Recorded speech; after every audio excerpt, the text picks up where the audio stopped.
Hello friend, welcome back to my channel. মনে পড়ে স্কুলের মাঠে বসে টিফিন টাইমে কুল মাখা দেখলেই ছুটতে এসে কাড়াকাড়ি করে কে আগে নেবে। আমি বলতাম আমায় আগে দাও, ও বলতো কাকু আমায় আগে দাও।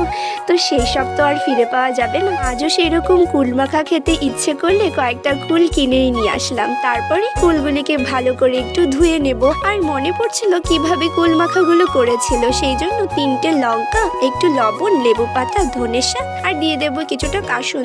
আর কাকুকে দেখেছিলাম কিছু দিয়ে একটা থেতো করে, আমার কাছে তো সেটা নেই, তাই ঠাকুমার পান খাবার বল্টু নিয়েই চলে আসলাম। এরপর এটা দিয়ে কুলগুলোকে থেতো করার চেষ্টা করছিলাম, কিন্তু ভালো করে হচ্ছিল না, সেই জন্য আমি হাত দিয়েই মেখে নিলাম। আমি তো ভালোই এখানে মাখছিলাম, কিন্তু পাশে তাকিয়ে দেখছি আমার কয়েকজন ছোট ছোট বোনদের চোখ তো কুল মাখা থেকে সরছিলই না। তো ফাইনালি কুল মাখা হয়ে গেছিল।